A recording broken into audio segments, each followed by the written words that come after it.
Hello friends, મેં છું સંકેત પટેલ.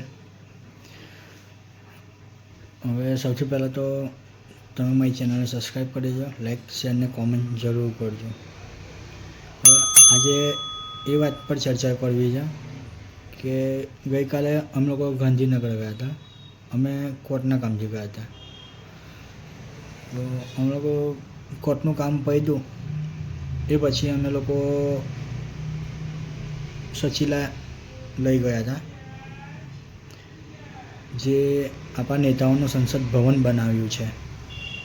ખૂબ સરસ બનાવ્યું છે. ને મેન પોઈન્ટ તો અમે લોકો ગયા ને એટલે અમે 4 નંબરના ગેટથી ગયા. બહુ મોટું બનાવ્યું છે, જગા બી બહુ મોટી છે. તો 4 નંબરના ગેટ પરથી અમને એન્ટ્રી ના આપી. કીધું કે 1 નંબરના ગેટ પર જાઓ. એટલે અમે ત્યાંથી યુટર્ન મારી ગાડી પાછો આખું ગોલ ફરી ને 1 નંબરના ગેટ પર ગયા. ને 1 નંબરના ગેટ પર જઈને પાસ કરાવવાની હતી. અમને એવું હતું કે એક જ જણની પાસ કરાવીને પછી બધાને એન્ટ્રી હશે. ના, ત્યાં જેટલા બી મેમ્બર હતા અમે 3 મેમ્બર, એટલે અમે 3 મેમ્બર જઈને અલગ અલગ પાસ કરાવ્યો. ને પાસ કરવાની સિસ્ટમ આધાર કાર્ડ ફરજિયાત હોવું જોઈએ. જો ના હોય તો આપણને એન્ટ્રી જ ના મળે. એટલે અમે લોકોએ આધાર કાર્ડ આપ્યું, એમને એન્ટ્રી કરી, ફોટો પાડ્યો, એ પછી ગેટ પાસ રેડી કરીને પછી અમે 1 નંબરના ગેટથી અંદર સિક્યોરિટીને આપ્યું. તો એ ચેક કર્યું પછી અંદર એન્ટ્રી આપી અમને. પણ જે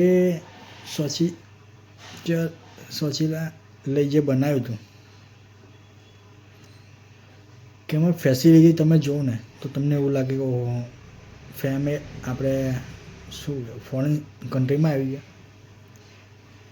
એટલી બધું સાફ ગાર્ડન, બચ્ચાઓને રમવા માટે પ્લે ઝોન હતું ને એટલી ચોખ્ખાઈ હતી ગયા. તો મને વિચાર આવ્યો કે વિડીયો બનાવો એના પર. પછી મેં કહ્યું ના, અમે બીજા કામમાં અર્જન્ટ કામ હતું એટલે અમે લોકો વિડીયો બનાવવા એવું ના હતું ત્યાં જેને મળવાનું હતું, એટલે મેં વિડીયો ના બનાવ્યો. પણ કહેવાની વસ્તુ એ જ છે આપણા નેતાઓને કે આપણે જેને મત આપીએ જ ને એ લોકોને આપણે મહેલાઓમાં બેસાડેલા છે. આપણે ખર્ચે એ લોકો આટલી સારી ચોખ્ખાઈને વ્યવસ્થિત જગ્યા પર ફેસિલિટી મળે ને આપણા મિડલ ક્લાસ લોકો આપણે કહીએ તો છોડો ને, હવે તમને બધું જ જાણવું છે કે આપણે એમને કંઈ કહેવા જેવું જ નથી. આમાં મેન ફોલ એ લોકોનો નથી, આપણો છે. બધાથી મોટો વીક પોઈન્ટ આપણો છે કે આપણા ઇન્ડિયાનું એજ્યુકેશન સિસ્ટમ છે ને એ બહુ જ બેકાર છે, ખરાબમાં ખરાબ કંટ્રો છે. ને એ લોકો એજ્યુકેશન સિસ્ટમની તો વાત સમય જાય, પણ મેન પ્રોબ્લેમ બીજું શું છે આપણા મિડલ ક્લાસના ફેમિલીના છોકરાઓમાં કે એ લોકોને બસ ફોન આપી દો એટલે ફોનમાં જ રમવાનું, ફોન જ જોવાનું. પણ તમને બધાને એક જ વસ્તુ કહો કે તમારા છોકરાઓને બહાર કાઢો, એકવાર બતાવો, એમને દુનિયા બતાવો. જો એ લોકો બહાર જેટલું ફરશે ને એટલું એમને બી ખબર પડશે, એટલું જનરલ નોલેજ એમનું બી વધશે કે ભાઈ અમે ભણીશું નહીં તો કાલ ઉઠીને અમારી જિંદગી બી અમારા મા બાપ જેવી જ આવશે.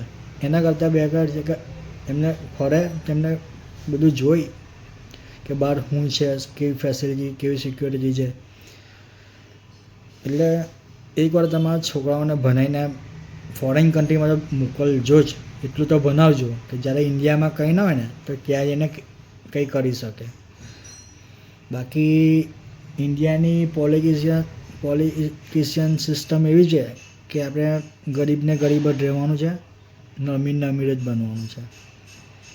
એટલે અહીંયા મિડલ ક્લાસનો છોકરો ઉપર ના આવે, જિંદગીમાં નથી આવવાનું. જો ભણ્યો નહીં ને તો જિંદગીમાં અહીંયા લાખ રૂપિયા સેલરીમાં, વધારે ભણશે તો લાખ રૂપિયા સેલરી હશે જો સારું ભણશે તો.